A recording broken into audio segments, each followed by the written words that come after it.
Hi, and welcome to the GRIT podcast, Growing Resilience Informed on Trauma. My name's Jamie. I started this podcast as a means to share some of my nuggets of knowledge and insight from years within the classroom and outside of the classroom working with students from hard places. I began as a paraprofessional in a high-risk Title I school in Georgia, and I was met there with some of the most challenging yet most rewarding situations of my life. I will say that students don't come to school with a t-shirt on that says hungry, abused, lonely, broken, neglected, but their behavior sure do have a way of pointing those things out in a way that you can't ignore. And what I found whenever I was working in that rural Title I school is that the same students who were so eager to run up and give me a hug and tell me that they loved me were some of the same students that came with the most challenging behaviors. That first year in that kindergarten classroom, I had students whose teeth I had to brush. I had students who came to school wearing the same dirty clothes every day. What I found whenever I would come to school is that oftentimes these children were very easily triggered, or what seemed to be easily triggered to me. For example, one day I was offering the children a snack. I would go around and I would hand out a snack, and they had a choice. Sometimes, if I was in a hurry, they didn't have a choice, and we say, get what you get, don't have a fit, right? And so I got to one of my girls who was a frequent flyer at my desk, and she often needed redirection and some extra support. And this child did not want the particular snack that I had given her. And the fit that came was one of epic proportions. That child began to, what I now know to be called, externalize. And she screamed at me. She kicked off her shoes. There was just really an explosion coming out of this tiny little 5-year-old girl. And what I didn't realize then is that not only was I taking away her choice, but I was also taking away her voice. And in my school counselor hat, I would say, oh, the functional behavior analysis of this behavior is that she was trying to gain control. Yes, that's true. But what else was true is the why behind that. Why does she want to gain control? Maybe she comes from a background where she hasn't had any. And that was the case with this particular child. Her mother passed away early on, and she was living with her grandmother. And she was high up in the ACEs category, which I'll talk about a little bit later.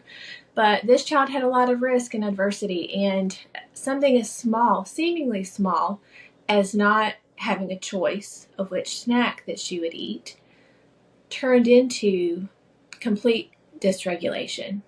And that is just a fancy word that means can't regulate my emotions, can't regulate my behaviors. And there are some other different types of regulation, but basically what it comes down to is she flipped her lid. So I learned a lesson that day, and I filed it away. And what I learned in the moment was you better give these children a choice of what snack that they get.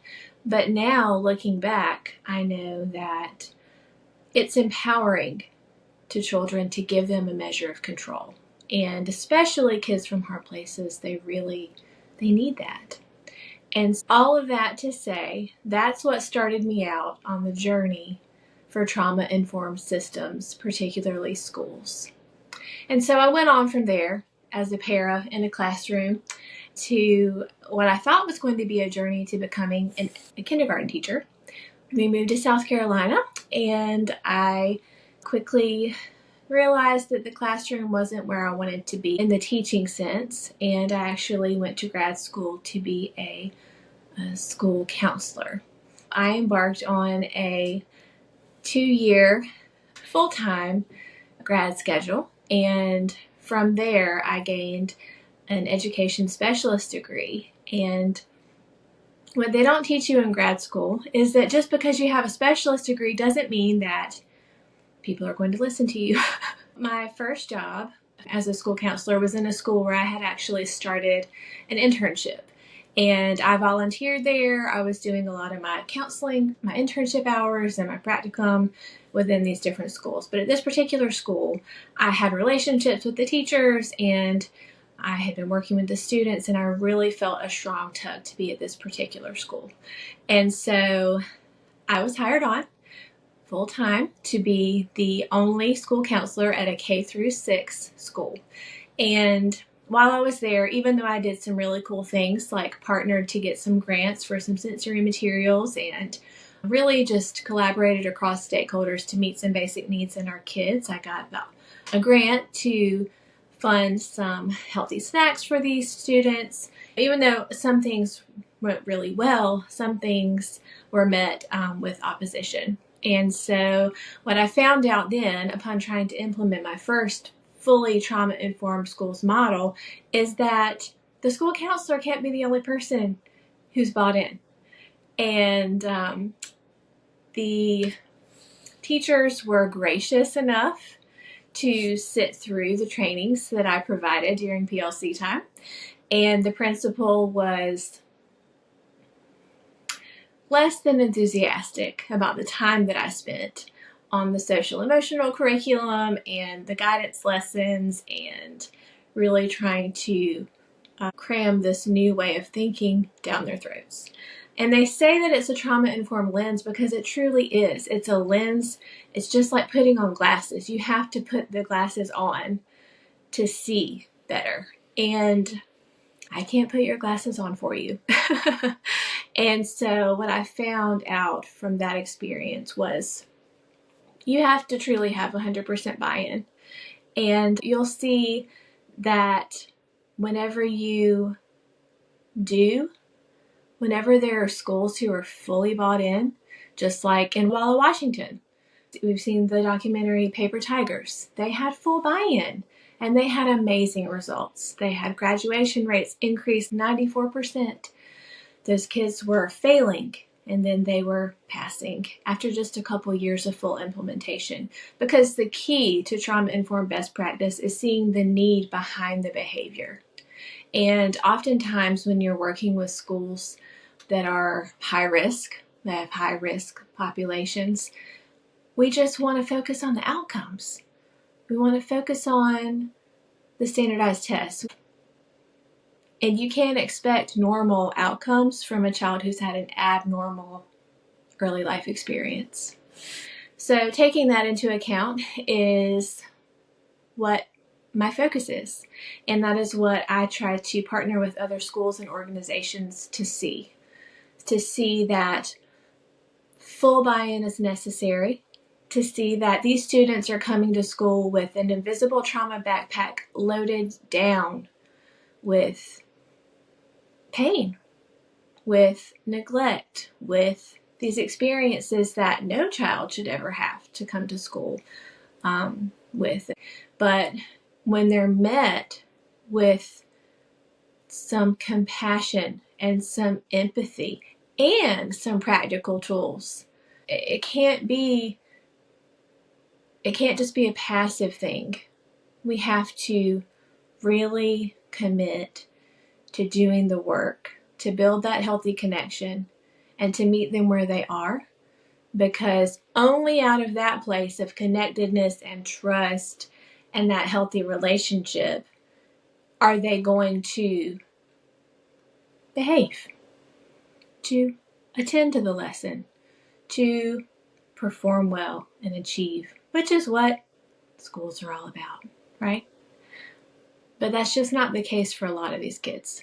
Kids from hard places with high ACE numbers, with high ACE scores, they come to school to be safe. They come to school to be nurtured. And they come to school to be loved. And that's the reality. And often when I do trainings, I hate to say it, but educators, you are the primary caregiver for a significant number of your kids, especially if you're working in a high-risk school. Because the parents are often not available.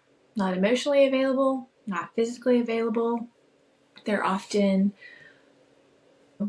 working multiple jobs, or sometimes there's a parent that's incarcerated. Sometimes both parents are incarcerated, and there are older siblings or cousins that are at home. There are just so many variables that contribute to these children having volatile home situations that are out of their control. And even though it's not fair, and you didn't sign up to be these children's parents, right? I hear that all the time. I'm not the mama. No, you're not the mama, but guess what? You're the closest thing to a mama that a lot of these kids have. And I love that Karen Purvis puts it this way. It's one of her 4 sayings that goes along with the TBRI. So that's trust-based relational intervention. And I'm blessed to be a practitioner for that, and just that lens that it provides for me for my work. But one of her sayings is, if not you, then who? See the need behind the behavior. Don't quit. If not you, then who? Because the reality is a lot of these kids go home to nobody to listen to their day, to check on them, to see how they're feeling. And that's just a little piece of my journey. Now, once I was within the school system and I was trying to work all this stuff out full time, my first year as a school counselor, I was like, okay, I'm going to do it. I'm going to run a fully trauma-informed, ASCA national model program. Like I told you, I didn't have 100% buy-in. I probably didn't have 50% buy-in. But from there, I realized that not only does the whole staff need to be fully bought in, but the administrators and really the school district needs to also be bought in. And that's when I really felt the tug to pursue trauma-informed school systems. And I actually was blessed to be on the planning board for the first fully trauma-informed charter school here in South Carolina that I'm aware of.